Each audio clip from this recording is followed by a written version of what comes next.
This is either gonna work or I'm making a big patch. Wish me luck.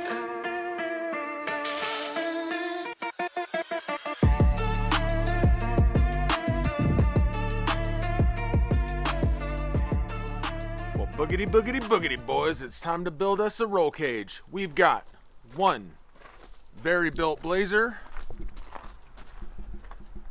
and about 80 feet of DOM. So, grab yourself your favorite beverage and let's get after it.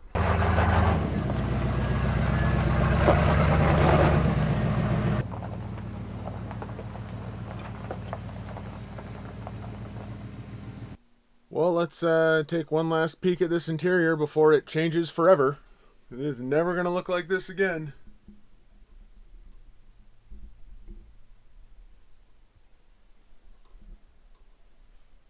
Alright, I'm going to save you guys a lot of heartache when you undertake something like this on your own truck.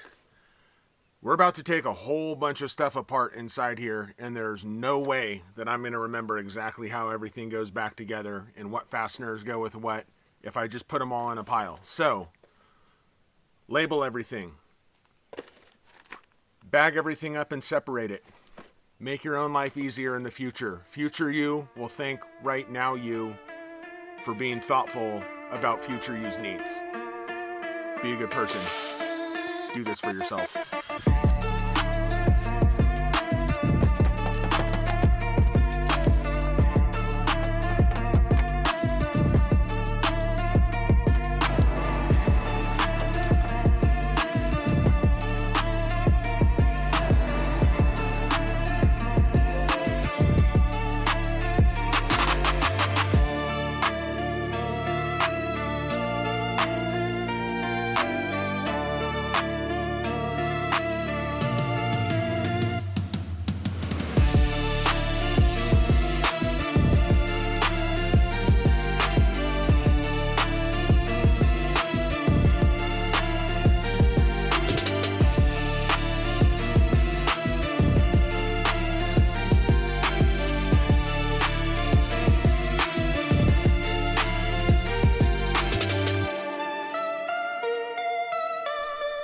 Alright, well, we're stripped, so my jump right into a roll cage day turned into rust repair and fix body stuff day.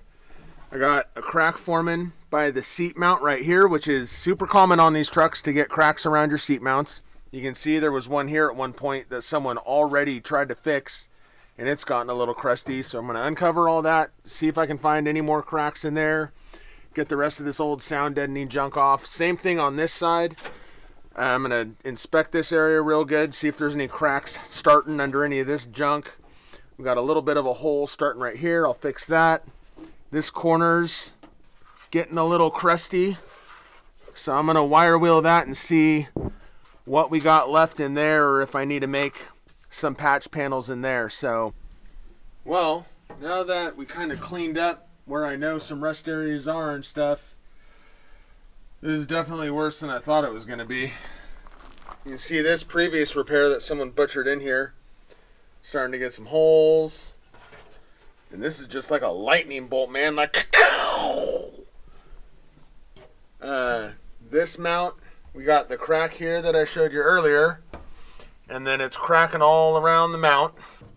This rear mount's starting to get a pretty good crack in it. This one's just about to break through.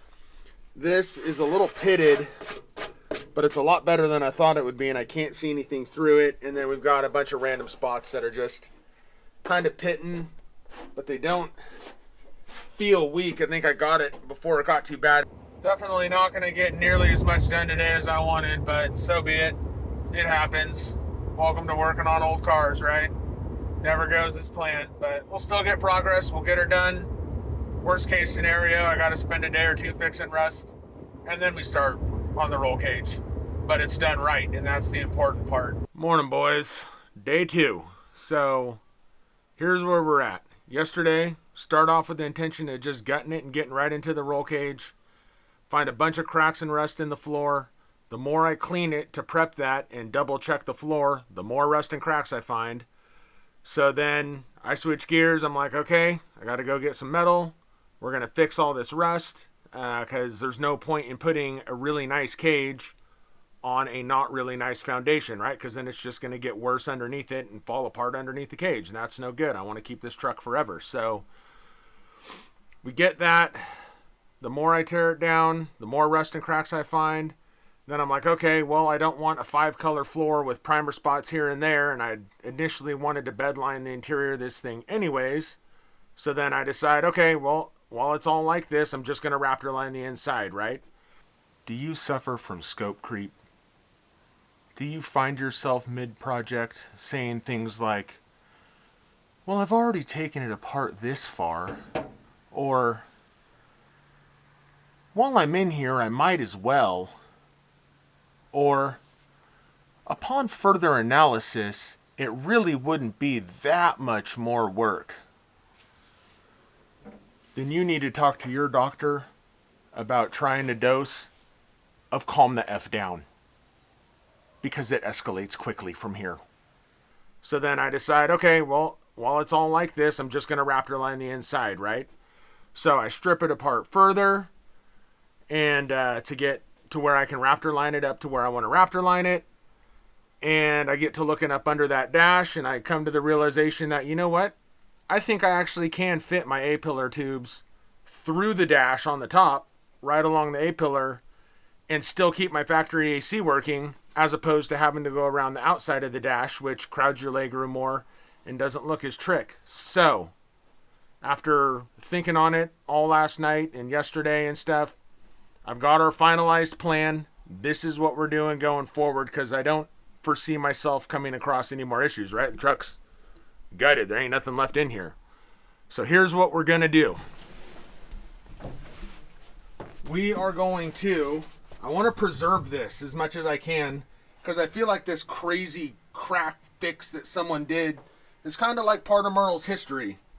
So I'm going to go through and try to fix all these pinholes without having to do a full patch in this. If they just blow out when I try to fill them in, I might have to do some little patches, but I kind of want to preserve this.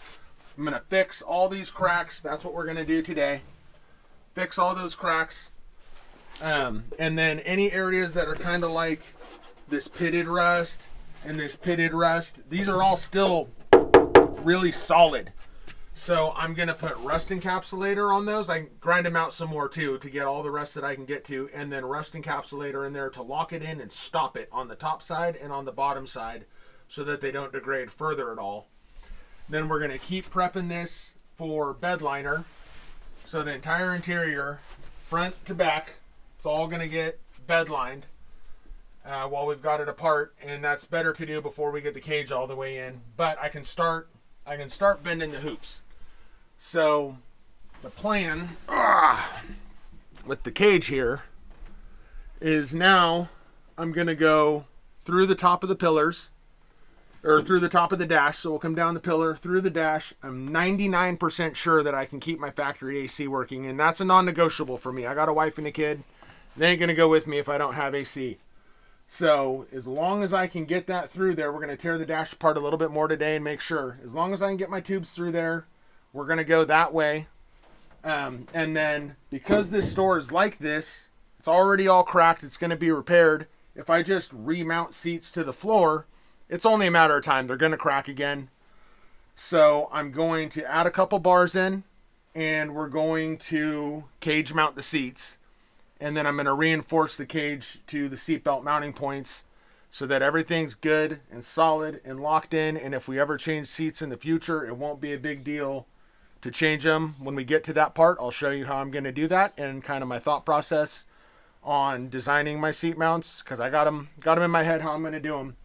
So we're going to have that A-pillar bars through the dash bar, header bar.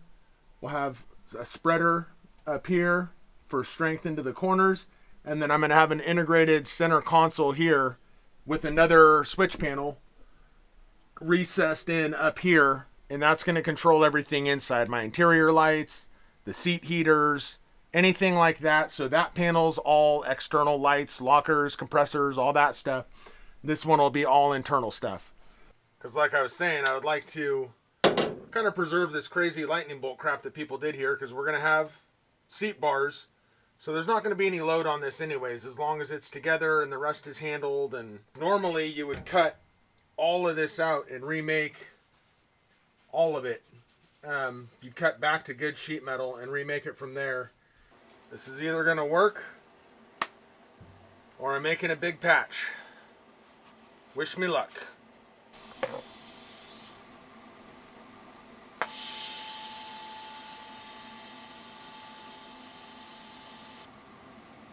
Alright, that one went okay. Let's try this one. Oh. Resharpen my tungsten. That little dip made it arc weird.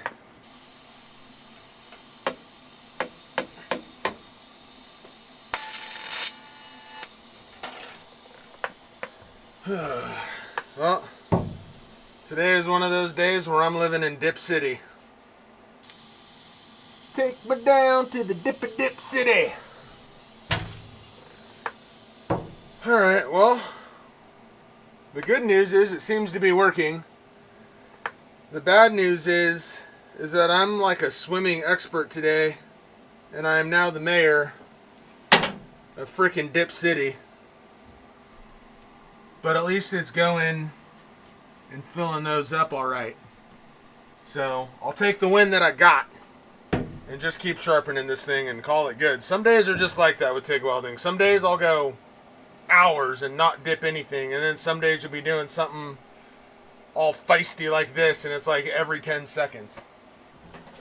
Take me home, yeah.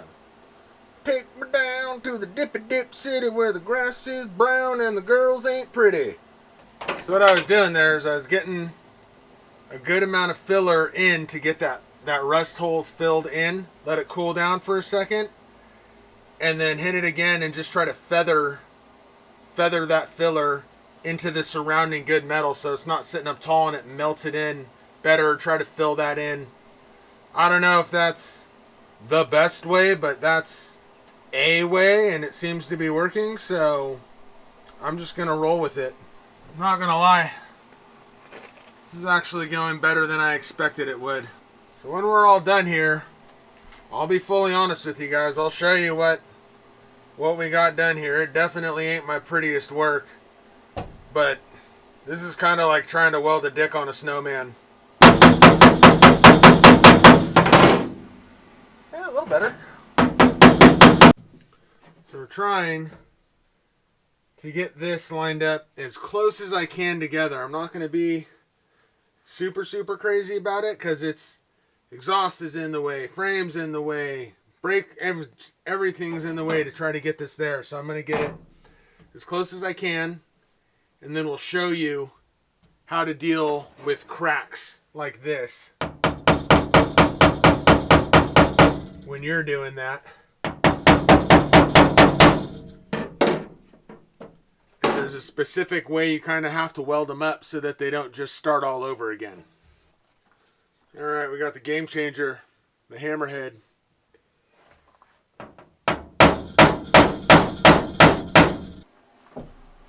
So I'm sure some of you are asking, Rob, why aren't you MIG welding this? It would be a lot faster and easier. And the answer is, you're 100% correct. It would be faster and easier. But unbeknownst to y'all, I had told myself and decided before I started this that I'm TIG welding this whole thing.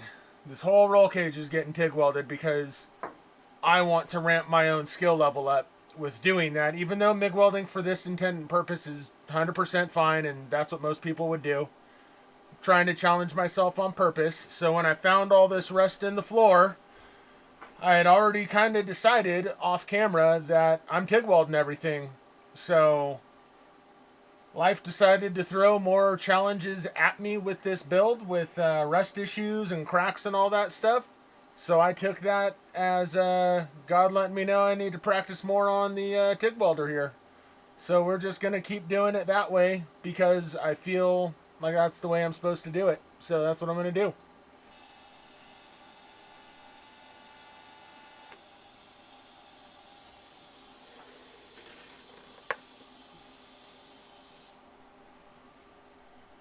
Okay. Now we're a little high on this side.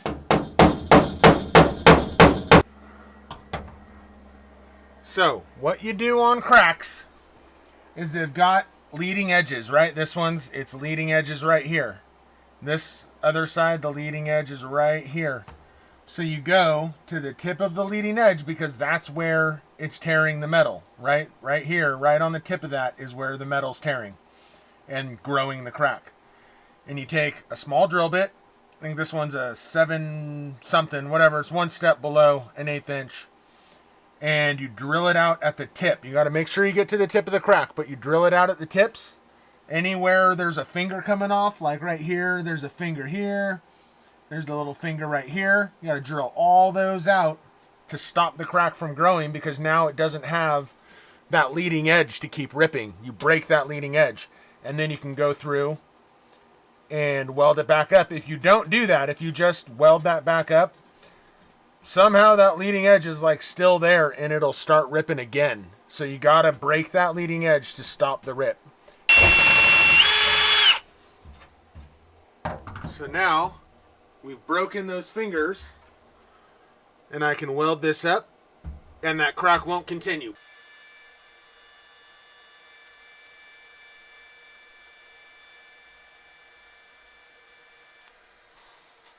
All right, so here's the old repair, right? Looks like someone MIG welded this. I doubt they stick welded it. And then they just ground the top off to get it to flatten out a little bit. So here's the new repair. So like I was saying earlier, you know, you don't have the big old stack of dime look that everyone's always going for with TIG welding, right? You pretty much never get that on sheet metal. You can't put enough heat into sheet metal to really stack dimes like that. If you can, you're either welding it too cold, so it's not putting enough heat in the sheet metal to melt the metals and bond the parent materials together properly enough, which is bad. I'll show you on the other side why that's important. And then the big thing with this, especially like bodywork, normally you would grind all this down flush. So all that matters, the important part is that you have fairly uniform heat, which I do, which minimizes warping. Luckily, this is in a spot with a lot of structure, so you wouldn't need to worry as much about warping anyways. But you've got enough there that you can take the head off of this and make it look like nothing happened. I'm going to leave it because I'm leaving this. So I'm just going to leave the story of Merle in Merle, right? Like I'm not trying to make it, this is a go truck, not a show truck. So we're just going to leave all this history in here. And then this one, you had to fill that little gap. But you can see it's not, you know, it's not a stack of dimes. But it's good and it's consistent. And if I was going to clean it up, it would clean up perfectly. But here's why heat matters on sheet metal repairs. This is the backside of that weld. See how you can see it all the way through? That's because this weld is fully penetrated, which means the parent material on both sides of this rip are 100% bonded all the way across. It's not just welded on the top where the bottom's not welded. The whole thing is welded all the way through the thickness, all the way through. Same with all those little pinholes that I filled. Get that other one up here, like right there. So those are all 100% what you want from a sheet metal weld. It's sticking a little proud on this side. So like if this was like a finish panel, you could dress both sides of this and make it look like nothing ever happened there. I'm just leaving it for the reason I said before. This is Merle's history. We're leaving Merle's history in Merle because that's his story. So I'm going to do the other side. There we go. I'm going to do the other side. I'll just set this up and maybe time lapse it. We'll just kind of see how it feels when I'm editing the video, if I include it or cut it out. But I don't think anyone wants to sit here and watch me talk through another side of this unless you want to watch hour-long videos of me doing rust repair on my floor. So I'm going to get cracking on that, and I'll catch you when I'm done. We got our little crackies fixed. We're going to fix this one. So the way this is going to be a little different, I'm going to make a patch for it because it's kind of pitted all around it. So I'm going to cut all that pitting out. And I'm not just going to tack this one back together because this is all bubbled up. And this part that's stuck down, there's a big piece of structure that runs underneath this, like a big support rib. And so this little chunk is what's left of the original factory spot weld that's stuck to that. So I'm gonna cut all this crap off. Then we'll get that ground down flush. I'll make a new piece to go in there, and we're gonna drill it, and we're also gonna re-spot weld it back to this structure piece so that all this still has the same structural integrity and it's fixed.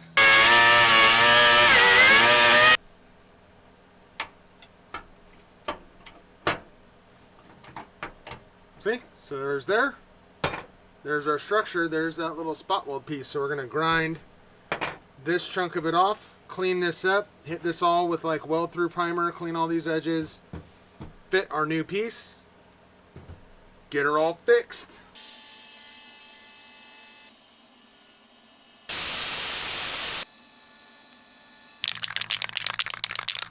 All right, well, let's go over what we accomplished today. We got all our little pinholes filled, all the pinholes filled, the cracks on this side leveled out and taken care of.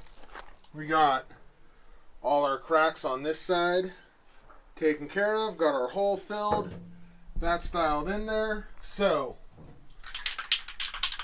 all I'm gonna do now is get a little bit of this rust encapsulator on this rust to start right now.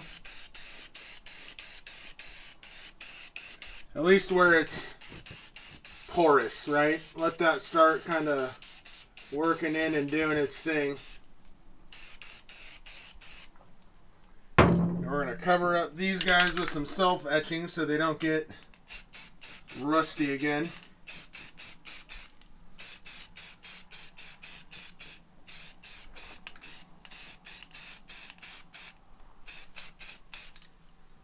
Get the other side, all down that channel, and cover our repairs so that this is all covered for the night. It doesn't get crusty on me. There we go. So, we got our rust repair and crack repair finished. I'm going to spend this week, I don't think you guys care to see this, I'm going to spend this week getting this cab all prepped for bedliner. And next week's episode, bedliner, we're going to start bending tubes, start getting this thing cracking right along. So if you don't get started, you never get finished. Have a good one, boys.